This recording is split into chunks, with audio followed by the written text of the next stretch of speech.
Hello everyone, welcome to all of you.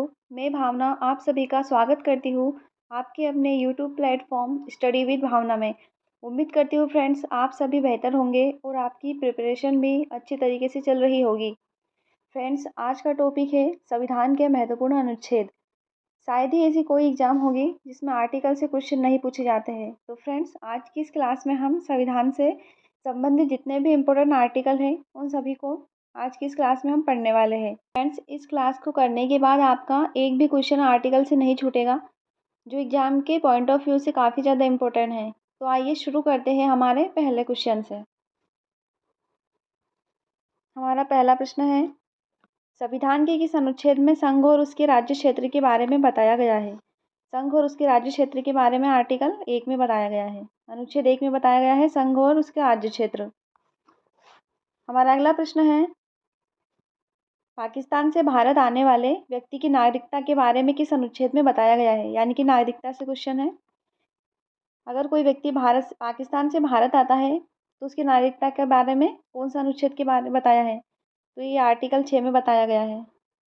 इसको अच्छे से याद रखना है फ्रेंड्स।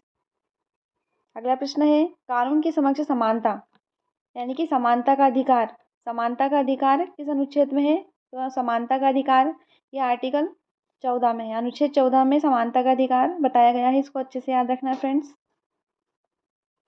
अगला प्रश्न है, अस्पृश्यता का अंत यानी कि छुआछूत का अंत। तो छुआछूत का अंत संविधान के किस अनुच्छेद में है? तो ये अनुच्छेद 17 में है। ये इंपॉर्टेंट है फ्रेंड्स, इसको याद रखना है। नेक्स्ट है, उपाधियों का अंत। उपाधियों का अंत संबंधी आर्टिकल है अनुच्छेद 18। अनुच्छेद 18 में उपाधियों का अंत बताया गया है। नेक्स्ट है, किस अनुच्छेद में रिट संबंधी प्रावधान है? यानी कि किस आर्टिकल में है रिट? तो रिट संबंधी प्रावधान है आर्टिकल 32 में। ये भी इंपॉर्टेंट है फ्रेंड्स, इसको अच्छे से याद रखना है। नेक्स्ट प्रश्न है आपका, ग्राम पंचायतों के गठन के बारे में कौन से आर्टिकल में वर्णन है? तो ग्राम पंचायतों का गठन अनुच्छेद 40 में है। ये भी इंपॉर्टेंट है फ्रेंड्स, इसको अच्छे से याद रखना है। ग्राम पंचायतों का गठन आर्टिकल 40। अगला है, समान नागरिक संहिता। समान नागरिक संहिता ये आर्टिकल 44 में, अनुच्छेद 44 में है, इसका वर्णन है समान नागरिक संहिता। नेक्स्ट है, क्वेश्चन है कि कार्यपालिका और न्यायपालिका का कार्य विभाजन किस आर्टिकल में है? तो कार्यपालिका से न्यायपालिका का विभाजन ये है आर्टिकल 50 में। इसको अच्छे से याद रखना फ्रेंड्स, आर्टिकल 50 में इनका विभाजन है। नेक्स्ट है कि भारत का राष्ट्रपति होगा संविधान के किस अनुच्छेद में, इसका वर्णन है? तो आर्टिकल 52 के अनुसार भारत में एक राष्ट्रपति होगा। अनुच्छेद 52 में भारत के राष्ट्रपति के बारे में वर्णन किया गया है। नेक्स्ट प्रश्न है, किस अनुच्छेद में बताया गया कि संघ की कार्यपालिका शक्ति राष्ट्रपति में निहित होती है? संघ की कार्यपालिका शक्ति जो कि राष्ट्रपति में निहित होती है, ये आर्टिकल 53 में बताया गया है। इसको अच्छे से याद रखना है। नेक्स्ट है, राष्ट्रपति के निर्वाचन मंडल के बारे में किस आर्टिकल में वर्णन है? तो राष्ट्रपति का निर्वाचन मंडल ये आर्टिकल 54 में बताया गया है। अगला है, राष्ट्रपति का कार्यकाल। तो भारत के राष्ट्रपति होंगे, उनका कार्यकाल, इनका वर्णन किस अनुच्छेद में है? तो अनुच्छेद 56 में है। इसको अच्छे से याद रखना फ्रेंड्स, अनुच्छेद 56 राष्ट्रपति का कार्यकाल। नेक्स्ट है, राष्ट्रपति पर महाभियोग लगाने की प्रक्रिया, इसका वर्णन है अनुच्छेद 61 में। फ्रेंड्स, ये भी बहुत ज़्यादा इंपॉर्टेंट है, एग्जाम में बार बार इससे प्रश्न बनता है, तो इसको अच्छे से याद रखना है। राष्ट्रपति पर महाभियोग ये है आर्टिकल 61 में। नेक्स्ट है, इस अनुच्छेद में बताया गया कि भारत का उपराष्ट्रपति राज्यसभा का पदेन सभापति होगा। पदेन यानी कि जो भी भारत का उपराष्ट्रपति होगा वो अपने आप ही राज्यसभा का सभापति बन जाएगा। तो अनुच्छेद 64 में बताया गया है कि जो भारत के जो उपराष्ट्रपति होंगे वो राज्यसभा के पदेन सभापति यानी कि अध्यक्ष होंगे। नेक्स्ट है, राष्ट्रपति द्वारा क्षमादान की शक्ति, ये किस अनुच्छेद में है?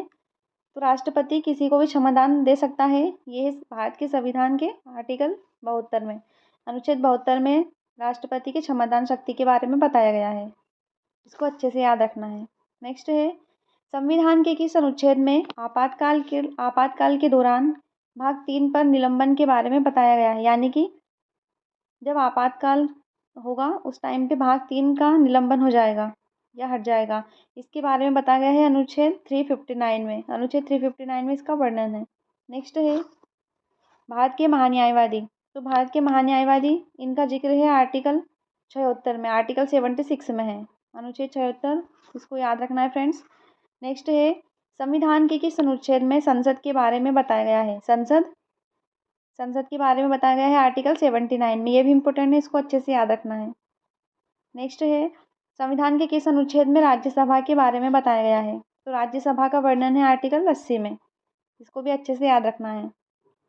नेक्स्ट है लोकसभा के गठन के बारे में, तो ये आर्टिकल 81 में बताया गया है, यानी कि एक ट्रिक है फ्रेंड्स, सरला संसद, राज्यसभा, लोकसभा, यानी कि 79, 80 और 81, इसको अच्छे से याद रखना फ्रेंड्स, ये ट्रिक है। आपका अगला प्रश्न है फ्रेंड्स, भारत के महानियंत्रक परीक्षक यानी कि सीएजी। तो भारत के सीएजी के बारे में आर्टिकल 148 में इनका वर्णन किया गया है। 148 में के अनुसार भारत के महानियंत्रक परीक्षक के बारे में बताया गया है और इनके कर्तव्य के बारे में आर्टिकल 149 में बताया गया है, इसको अच्छे से याद रखना है फ्रेंड्स। नेक्स्ट है राज्यपाल की नियुक्ति। तो ये संविधान के आर्टिकल 155 के तहत राज्यपाल की नियुक्ति होगी, इसके बारे में बताया गया है। नेक्स्ट है राज्यपाल के अध्यादेश जारी करने की शक्ति, यानी कि किस अनुच्छेद के तहत राज्यपाल के अध्यादेश जारी करने की शक्ति का वर्णन है। तो ये है अनुच्छेद 213 में, अनुच्छेद 213 के अनुसार राज्यपाल अध्यादेश जारी कर सकता है। अगला प्रश्न है संविधान के किस अनुच्छेद में नए राज्यों की स्थापना करने का प्रावधान है। तो नए राज्यों की स्थापना करने का प्रावधान है अनुच्छेद 2 में है, इसको अच्छे से याद रखना है। अगला है संविधान के शुरुआत में नागरिकता संबंधी प्रावधान। तो ये है अनुच्छेद 5 में और इसका वर्णन भाग 2 में भी है फ्रेंड्स, इसको याद रखना है, और आर्टिकल 5। नेक्स्ट है भारत से पाकिस्तान जाने वालों की नागरिकता संबंधी प्रावधान। जो भारत से पाकिस्तान जाने वाले नागरिक है उनसे उनकी नागरिकता संबंधी प्रावधान का वर्णन है अनुच्छेद 7 में, इसको अच्छे से याद रखना है। नेक्स्ट है विदेशी नागरिकता लेने पर भारत की नागरिकता से वंचित होने का प्रावधान, ये अनुच्छेद 9 में है। अगर कोई विदेशी नागरिकता ले लेगा तो उसकी भारत की नागरिकता अपने आप ही समाप्त हो जाएगी, यह अनुच्छेद 9 में। नेक्स्ट है राज्य की परिभाषा के बारे में किस अनुच्छेद में बताया गया है। तो अनुच्छेद 12 के तहत राज्य की परिभाषा बताई गई है। अगला प्रश्न है संविधान के किस अनुच्छेद में मौलिक अधिकारों को लागू करने के संसद की शक्ति के बारे में बताया है। तो यह अनुच्छेद 33 में, इसमें बताया गया है कि मौलिक अधिकारों को लागू करने में संसद की शक्ति नहीं थे, यह अनुच्छेद 33 में बताया गया है। नेक्स्ट है मजदूरी और कुटीर उद्योगों को प्रोत्साहन करना, यह अनुच्छेद 43 में है। अनुच्छेद 43 में बताया गया है मजदूरी और कुटीर उद्योगों को प्रोत्साहन करना। नेक्स्ट है संविधान के किस अनुच्छेद में महत्वपूर्ण स्थानों और वस्तुओं के संरक्षण के बारे में बताया गया है। यानी कि जो ऐतिहासिक वस्तुओं और स्थान होते हैं उनके संरक्षण के बारे में आर्टिकल 49 में बताया गया है, 49 अनुच्छेद में बताया गया है। नेक्स्ट है संविधान के किस अनुच्छेद में अंतर्राष्ट्रीय शांति और सुरक्षा संबंधी प्रावधान बताए गए हैं। तो अनुच्छेद 51 में बताया गया है अंतर्राष्ट्रीय शांति और सुरक्षा संबंधी प्रावधान। नेक्स्ट है राष्ट्रपति का निर्वाचन। तो राष्ट्रपति का निर्वाचन किसके तहत होगा, अनुच्छेद 55 के तहत, इसमें ये बताया गया है। इनके लिए 35 वर्ष की आयु होना जरूरी है। नेक्स्ट है राष्ट्रपति के पुनः निर्वाचन की पात्रता। तो ये आर्टिकल 57 में इसका वर्णन है, राष्ट्रपति के पुनः निर्वाचन की पात्रता। अगला है राष्ट्रपति बनने की योग्यताएं। तो आर्टिकल 58 में बताया गया है कि राष्ट्रपति बनने के लिए क्या क्या योग्यताएं होना आवश्यक है, इसको अच्छे से याद रखना है। नेक्स्ट है राष्ट्रपति पद के लिए शर्तें। तो राष्ट्रपति पद के लिए जो शर्तें, क्या क्या शर्तें आवश्यक है, इसके बारे में अनुच्छेद 59 में बताया गया है। अगला है राष्ट्रपति द्वारा शपथ। ये बहुत ज़्यादा इंपॉर्टेंट है। राष्ट्रपति द्वारा शपथ किस अनुच्छेद में है। तो इसका वर्णन है अनुच्छेद 60 में। अनुच्छेद 60 में बताया गया है राष्ट्रपति की शपथ के बारे में। अगला है उपराष्ट्रपति का पद। तो उपराष्ट्रपति का पद आर्टिकल 63 में है, आर्टिकल 63 में है। नेक्स्ट है आकस्मिक स्थिति में राष्ट्रपति उपस्थित ना होने पर जो उपराष्ट्रपति है वो राष्ट्रपति के तौर पर कार्य करेंगे, इसका वर्णन है अनुच्छेद 65 में। अगर राष्ट्रपति अनुपस्थित रहते हैं तो उनकी अनुपस्थिति पर उपराष्ट्रपति उनकी जगह पर कार्य करेंगे। ये अनुच्छेद 65 में इसका वर्णन है। नेक्स्ट है उपराष्ट्रपति के निर्वाचन संबंधी जो प्रावधान है वो कौन से आर्टिकल में है, तो ये है आर्टिकल 66 में, 66 में। नेक्स्ट है उपराष्ट्रपति का कार्यकाल, तो उपराष्ट्रपति का जो कार्यकाल है उसका वर्णन है अनुच्छेद 67 में। नेक्स्ट है राष्ट्रपति को सलाह देने के लिए एक मंत्रिपरिषद होती है, तो इस मंत्रिपरिषद का जो उल्लेख है वो किस अनुच्छेद में है, तो ये है अनुच्छेद 74 में, अनुच्छेद आर्टिकल 74। नेक्स्ट है राष्ट्रपति को जानकारी देने के लिए प्रधानमंत्री के जो कर्तव्य है, तो प्रधानमंत्री के कर्तव्य के बारे में अनुच्छेद 78 द्वारा 78 में बताया गया है, 78 में। नेक्स्ट है संसद के सदन की अवधि, तो संसद के सदन की अवधि का वर्णन है अनुच्छेद 83 में। नेक्स्ट है संसद के सदस्य के लिए योग्यताएं, तो संसद का सदस्य बनने के लिए जो जो योग्यताएं होनी चाहिए उसका वर्णन है अनुच्छेद 84 में, आर्टिकल 84। नेक्स्ट है राज्यसभा का सभापति और उपसभापति, तो राज्यसभा के जो सभापति है और उपसभापति उनका वर्णन है अनुच्छेद 89 में। अगला है धन विधेयक की परिभाषा, ये बहुत ज़्यादा इंपॉर्टेंट है फ्रेंड्स। धन विधेयक के बारे में बताया गया है आर्टिकल 110 में। धन विधेयक फ्रेंड्स हमेशा लोकसभा में ही पास होता है, इसको अच्छे से याद रखना है। अगला प्रश्न है फ्रेंड्स वार्षिक वित्तीय विवरण यानी कि बजट, इसके बारे में संविधान के किस अनुच्छेद में वर्णन है, तो ये अनुच्छेद 112 में। 112 में वार्षिक वित्तीय विवरण के बारे में बताया गया है। फ्रेंड्स बजट शब्द संविधान में कहीं भी नहीं मिलता है, इसको अच्छे से याद रखना है।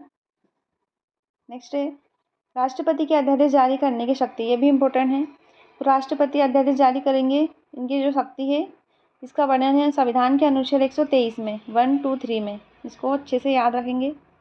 अगला है सुप्रीम कोर्ट की स्थापना और गठन, तो जो सर्वोच्च न्यायालय है इसकी स्थापना के बारे में अनुच्छेद 124 में बताया गया है, बहुत ज़्यादा इंपॉर्टेंट है, इसको अच्छे से ध्यान रखेंगे।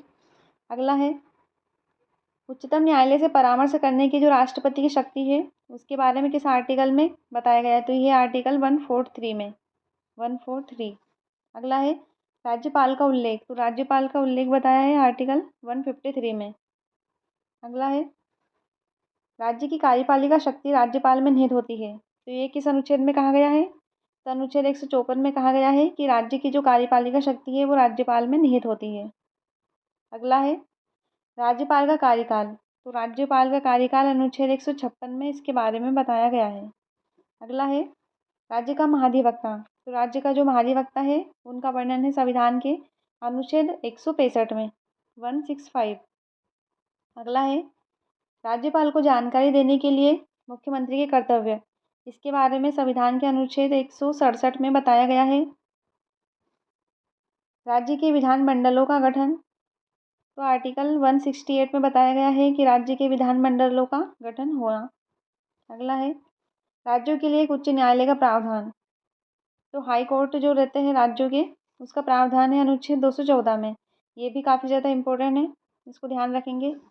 अगला है विधान परिषद का सभापति और उपसभापति, तो विधानसभा के उपसभापति और उपसभापति का वर्णन है अनुच्छेद 182 में, इसको अच्छे से ध्यान रखेंगे।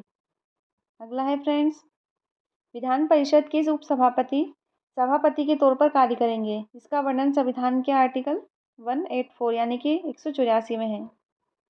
नेक्स्ट है राज्य विधानमंडल का सचिवालय, तो इसका वर्णन है अनुच्छेद 187 में, राज्य विधानमंडल का सचिवालय। अगला है राज्य विधानमंडल का वार्षिक वित्तीय विवरण, तो जो राज्य का बजट होता है उसका वर्णन है वो 202 में किया गया है, आर्टिकल 202। नेक्स्ट है उच्च न्यायालय के न्यायाधीश की नियुक्ति और उनके पद की शर्तें, यानी कि जो उच्च न्यायालय के न्यायाधीश रहेंगे उनके पद की शर्तें और नियुक्ति, इसके बारे में उनका वर्णन है अनुच्छेद 217 में। नेक्स्ट है 2 या 2 से अधिक राज्यों के लिए एक ही उच्च न्यायालय, ये भी बहुत ज़्यादा इम्पोर्टेंट है। तो 2 या 2 से जो अधिक राज्य रहेंगे उनको अगर एक ही उच्च न्यायालय रखना है तो इसका संविधान में इसका वर्णन है अनुच्छेद 231 के तहत, अनुच्छेद 231 में। नेक्स्ट है भारत की जो संचित निधि है उसका उल्लेख किस अनुच्छेद में है, तो भारत की संचित निधि का उल्लेख है अनुच्छेद 266 में, 266 में। अगला है वित्त आयोग का उल्लेख, ये भी इम्पोर्टेंट है, वित्त आयोग है संविधान के आर्टिकल 280 में। 280 वित्त आयोग। नेक्स्ट है अखिल भारतीय सेवाओं का उल्लेख है। अखिल भारतीय जो सेवाएं हैं उनका वर्णन है अनुच्छेद 312 में। नेक्स्ट है संघ और राज्यों के लिए लोक सेवा आयोग। तो लोक सेवा आयोग का वर्णन है अनुच्छेद 315 में। ये बहुत ज़्यादा इंपॉर्टेंट है, इसको अच्छे से याद रखेंगे फ्रेंड्स। हमारा अगला प्रश्न है 70 नंबर का, लोक सेवा आयोगों के सदस्यों की जो नियुक्ति है और अवधि, इसके बारे में किस अनुच्छेद में वर्णन है? इसका है 316 में। अगला है लोकसभा में अनुसूचित जाति एवं जनजाति के लिए आरक्षण। तो ये संविधान के आर्टिकल 330 में इसका जिक्र है। नेक्स्ट है विधानसभा में अनुसूचित जाति और जनजाति के लिए आरक्षण। तो विधानसभा में अनुसूचित जाति और जनजाति के लिए आरक्षण का प्रावधान है अनुच्छेद 332 के तहत। अगला है फ्रेंड्स राष्ट्रीय अनुसूचित जाति आयोग, बहुत ज़्यादा इंपॉर्टेंट है। तो राष्ट्रीय अनुसूचित जाति आयोग के बारे में अनुच्छेद 338 अनुच्छेद 338 में इसका वर्णन है। 338 के तहत भारत में एक राष्ट्रीय अनुसूचित जाति आयोग होगा। अगला है राष्ट्रीय अनुसूचित जनजाति आयोग। तो इसका वर्णन है अनुच्छेद 338 के सब आर्टिकल ए में। 338 है, इसको अच्छे से याद रखना है। अगला है राष्ट्रीय पिछड़ा वर्ग आयोग। तो राष्ट्रीय पिछड़ा वर्ग आयोग, इसका वर्णन है संविधान के अनुच्छेद 338 के सब आर्टिकल बी में। इसको भी अच्छे से याद रखेंगे फ्रेंड्स। नेक्स्ट है आपातकाल की घोषणा का उल्लेख। तो आपातकाल की घोषणा आर्टिकल 352 में इसका वर्णन है, आर्टिकल 352। नेक्स्ट है राष्ट्रपति शासन। तो राष्ट्रपति शासन किस अनुच्छेद के तहत लगता है? तो ये अनुच्छेद 356 के तहत 356। अगला है वित्तीय आपातकाल। वित्तीय आपातकाल जो एक बार भी नहीं लगा और इसका वर्णन है संविधान के अनुच्छेद 360 में। ये भी काफ़ी ज़्यादा इंपॉर्टेंट है, इसको ध्यान रखेंगे फ्रेंड्स। अगला है हमारा संविधान संशोधन का प्रावधान। तो किस अनुच्छेद के तहत संविधान में संशोधन किया जा सकता है? तो ये है संविधान संशोधन अनुच्छेद 368 के तहत, 368 के तहत। अगला है धर्म जाति लिंग के आधार पर भेदभाव ना होना, यानी किसी भी व्यक्ति को उसके धर्म जाति या लिंग के आधार पर भेदभाव नहीं किया जाएगा। इसका वर्णन है संविधान के अनुच्छेद 15 में। इसको अच्छे से याद रखना है फ्रेंड्स। अगला है कारखाने में 14 वर्ष से कम आयु के बच्चों पर काम करवाने पर प्रतिबंध। तो जो 14 वर्ष से कम आयु के बच्चे होंगे उनको कारखाने में काम नहीं करवाया जाएगा। इसका वर्णन है संविधान के अनुच्छेद 24 के तहत। अगला है देश के किसी भी भाग में आने जाने की स्वतंत्रता संबंधी, यह अनुच्छेद 19 डी में बताया गया है कि देश के किसी भी कोने में आ जा सकता है। अगला है प्रत्येक जनगणना के बाद सीटों का पुनः समायोजन। तो इसका वर्णन है संविधान के अनुच्छेद 82 में। नेक्स्ट है राज्यों के नाम और सीमा में परिवर्तन संबंधी प्रावधान। तो किसी भी राज्य के नाम और सीमा में जो परिवर्तन यदि करना चाहते हैं तो उसका वर्णन है अनुच्छेद 3 के तहत। नेक्स्ट है संसद में प्रयोग की जाने वाली भाषा, यानी कि भाषा जो संसद की भाषा है उसका उल्लेख है संविधान अनुच्छेद 120 में। नेक्स्ट है बोलने की अभिव्यक्ति, बोलने और अभिव्यक्ति की स्वतंत्रता। तो किसी व्यक्ति को बोलने की और अभिव्यक्ति की स्वतंत्रता, इसका उल्लेख है संविधान के अनुच्छेद 19 के सब आर्टिकल ए के तहत। नेक्स्ट है लोकसभा और विधानसभा के लिए जो निर्वाचन होगा वो वयस्क मताधिकार के आधार पर होगा, बहुत ज़्यादा इंपॉर्टेंट है। तो ये इसका अनुच्छेद है, इसका वर्णन है अनुच्छेद 326 में। 326 के तहत लोकसभा और विधानसभा में निर्वाचन वयस्क मताधिकार के आधार पर होगा। निर्वाचन आयोग, फ्रेंड्स निर्वाचन आयोग का उल्लेख संविधान के अनुच्छेद 324 में किया गया है, 324। इसको भी याद रखेंगे फ्रेंड्स। अगला है, ये हमारा लास्ट क्वेश्चन था फ्रेंड्स। तो उम्मीद करती हूँ आपको आज की क्लास अच्छे से समझ में आई होगी। इसको 2 से 3 बार देखना। यदि क्लास आपको पसंद आ जाए तो इसको लाइक करना, सब्सक्राइब और शेयर करना। Thank you guys.